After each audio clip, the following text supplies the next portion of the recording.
9. The Ordo Salutis. 1. The Ordo Salutis. The Ordo Salutis, or Order of Salvation, describes the process by which Christ's work of salvation is made manifest in the life of the redeemed man. Berkhoff calls it the process whereby it is subjectively realized, adding, "It aims at describing in their logical order and also in their interrelations the various movements of the Holy Spirit in the application of the work of redemption. The emphasis is not on what man does in approaching the grace of God, but on what God does in applying it." Most Reformed theologians begin with either regeneration or calling and then go on to conversion, which includes faith and repentance. With faith, they discuss justification, simply because faith mediates justification and also adoption. They continue with the doctrine of the perseverance of the saints and conclude with glorification.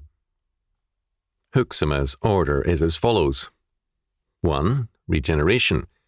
2. Calling. 3. Faith. 4. Conversion.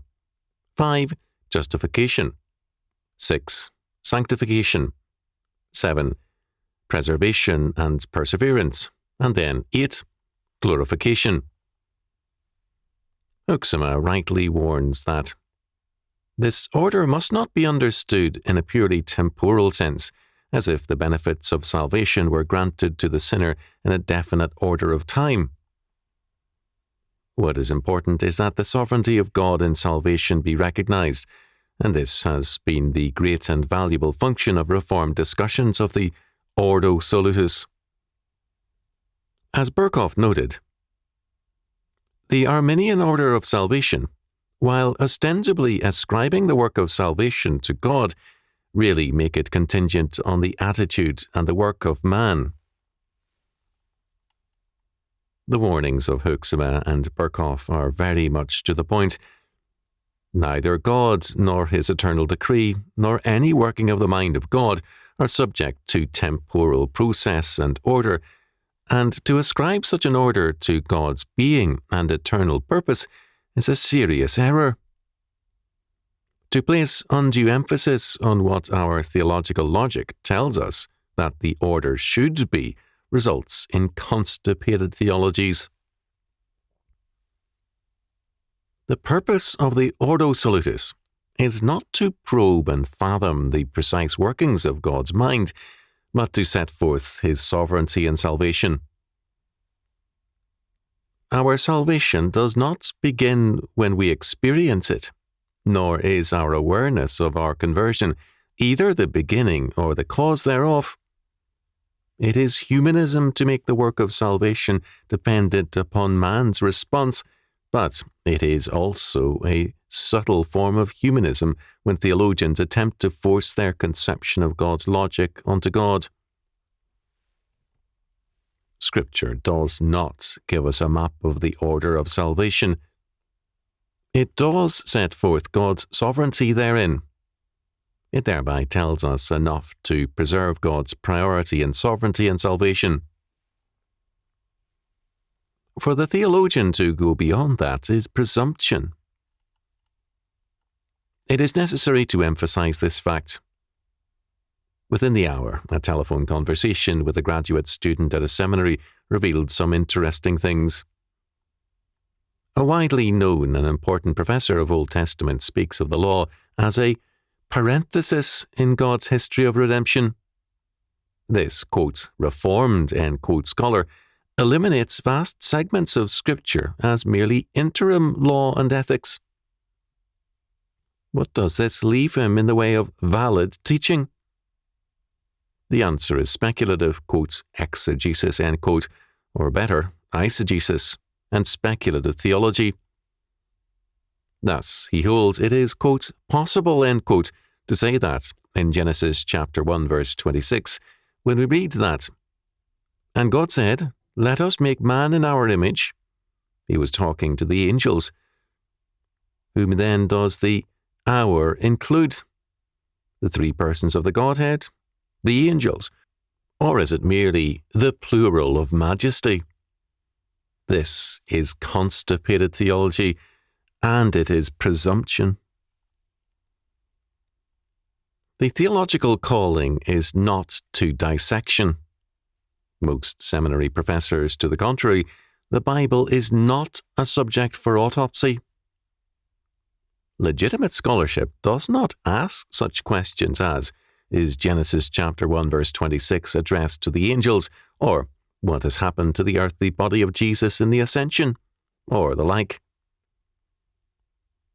Anyone who feels that the medieval scholars who debated the number of angels dancing on the head of a pin were the epitome of the irrelevant has not yet seen what irrelevancy can attain.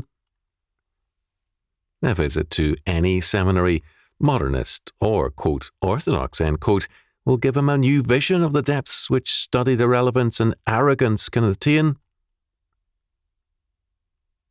The theological calling is not to dissection and autopsies. It is to declare and proclaim the Word of God. To declare and proclaim is a task of urgency, not of scholarship. It is important and necessary for the seminary student to be trained in careful exegesis. It is his privilege and duty to know the Scriptures thoroughly, precisely, and in detail.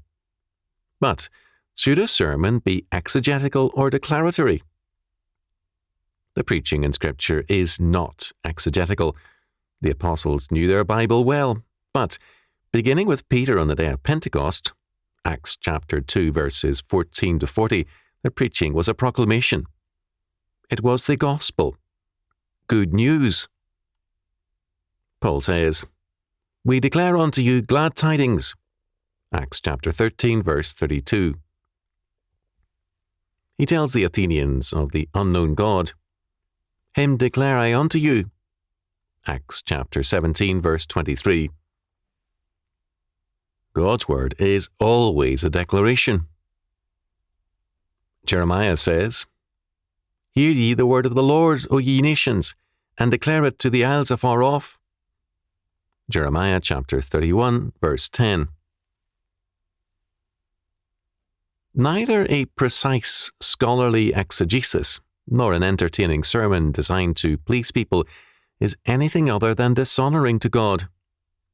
Both deny the urgency and the power of His Word. Both bypass the joy of salvation and the work of the Holy Spirit. Declaratory preaching does not mean imprecise or watered-down preaching. Rather, the greater our knowledge of the Word, the clearer our declaration. Our point in all of this is a simple one. The Ordo Salutis is not a matter for dissection, but proclamation. It is our God who saves us.